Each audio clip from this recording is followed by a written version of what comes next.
Being in Los Angeles at age 34 and playing Lear as a woman and getting great reviews broke all the fear that I had about going on stage. And having to do that in a 3-day preparation period and just commit myself to the moment and say, I'm not afraid of anything, I'm not afraid of being judged. I know this life path and I'll do the best I can every moment that I'm alive. Opened up my whole life.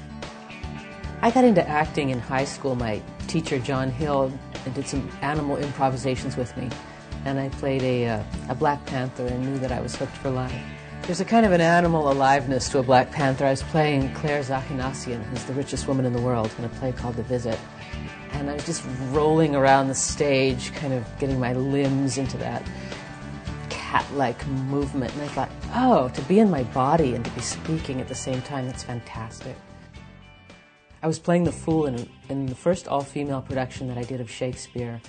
And the woman who was playing King Lear got a television series 3 days before we opened. I was 34. And they came to me and they said, because you have the training, if you don't do this, the whole production's in the can. So I learned the whole role in 3 days and went on as this 70-year-old man. And it was just this thrilling free fall because it was impossible. I was able to draw on everybody that ever betrayed me. And even at 34, I think most of the formative experiences in our lives come before you're 8 years old. And that childish sense of wanting to say no, which happens a lot when you're 2 and you're really clear about when you're 4, is kind of repeated in older age because you have the permission to act in a childish way, but you have much more power behind that shouted no. That's why Shakespeare's appealing to me, because it has these words like how, and you get to make sense of the whole scope of things.